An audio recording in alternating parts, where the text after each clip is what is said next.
기도하겠습니다. 하나님 아버지, 오늘 로마에서의 바울을 향한 하나님의 섭리를 묵상하려고 합니다. 말씀 속에서 제게 말씀하시는 주님의 음성을 듣게 해 주시옵소서. 예수님 이름으로 기도합니다. 오늘 묵상할 말씀은 사도행전 28장 16절 말씀입니다. 오늘의 짧은 말씀을 통해서 주님은 제게 어떤 말씀을 들려주기 원하셨을까요?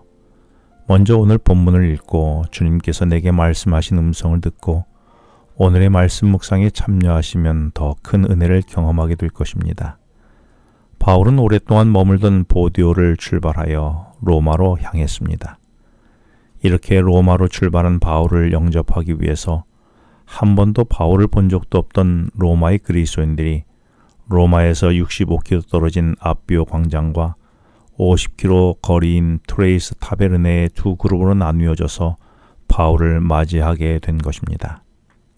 이는 주님께서 로마의 그리스도인들을 통해서 주님의 종과 증인인 바울을 그렇게 환영해 주셨던 것이지요. 바울을 환영해 주는 로마의 그리스도인들과 바울은 아비오 대로를 향하여 함께 걸어갔습니다.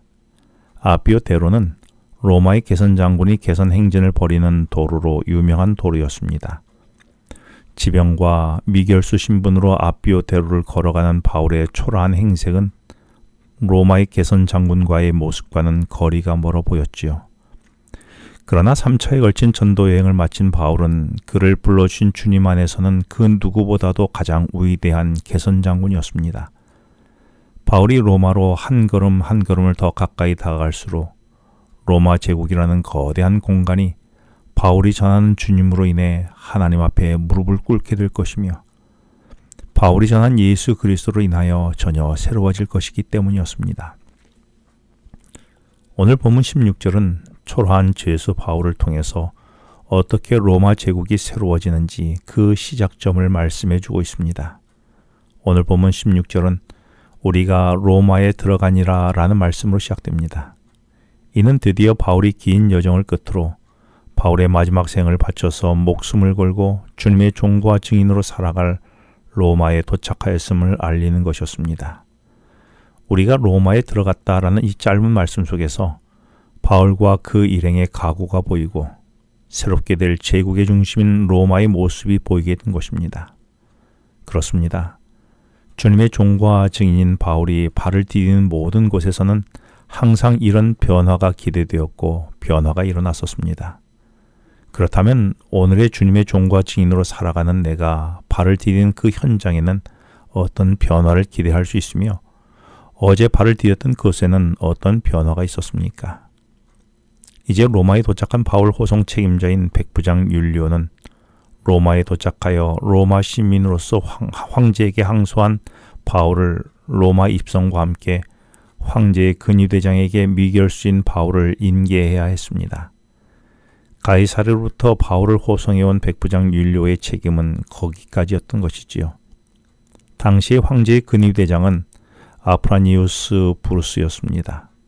일반적으로 황제에게 상소한 미결수는 황제의 근위대의 감옥인 크레토리움에 수감되었지요. 그런데 근위대장은 바울을 그렇게 하지 않고 16절 하반절에 보면 바울에게는 자기를 지키는 한 군인과 함께 따로 있게 허락한지라 라고 했습니다. 황제의 근위대장은 이례적으로 바울만은 감옥 밖에서 혼자 따로 지내도록 배려해 준 것이었습니다. 바울을 직접 신문했던 유대 총독 베스도와 호송 책임자였던 백부장 율리오의 보고서가 긍정적이었기 때문일 수도 있지만 궁극적으로는 주님의 오묘한 섭리였습니다. 바울이 감옥 밖에 있어야 비록 죄수의 신분이라도 그를 찾아오는 사람들을 자유롭게 만나며 복음을 전할 수 있기 때문이었지요.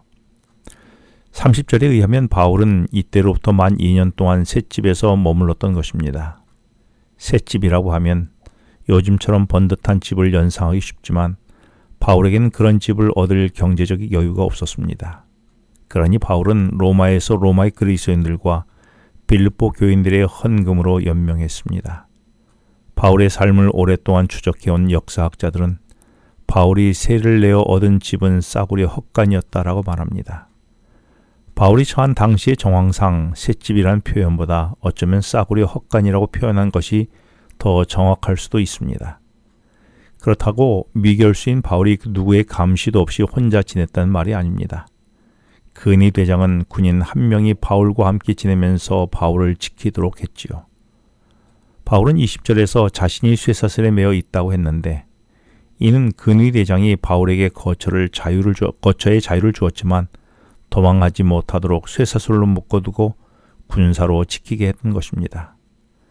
하지만 이렇게 바울이 무거운 쇠사슬에 묶인 것은 불편한 일이었겠지만 당시의 정치, 경제, 문화, 예술, 교육의 중심 도시인 로마는 거대한 향락의 도시였으며 성적 타락과 문란함이 극에 달해 있었습니다. 이런 환경 속에서 죄성을 가진 바울이 쇠사슬에 결박되었다고 한 것은 이런 타락의 도시에서 바울을 영적으로 지키고 보호해 주도록 하는 하나님의 섭리였던 것입니다. 혹 지금 나는 쇠사슬에 매인 듯이 무거운 짐을 지고 있지는 않습니까? 근데 이것은 죄에 익숙한 나로 하나님께서 나를 죄로부터 영적으로 나를 지켜주시기 위한 하나님의 축복이 아닐까요? 기도하겠습니다. 하나님 아버지, 오늘의 저의 발걸음이 새로운 변화를 일으키는 발걸음이 되게 하시고 오늘 저를 쇠사슬로 묶는 듯한 어려움은 오히려 저를 죄로부터 지키게 해주시는 주님의 은혜임을 깨닫게 해 주시옵소서. 예수님 이름으로 기도합니다. 지금은 개인 기도 시간입니다. 오늘 주신 말씀을 묵상하면서 주어진 기도 제목과 개인 기도 제목을 놓고 기도하시겠습니다.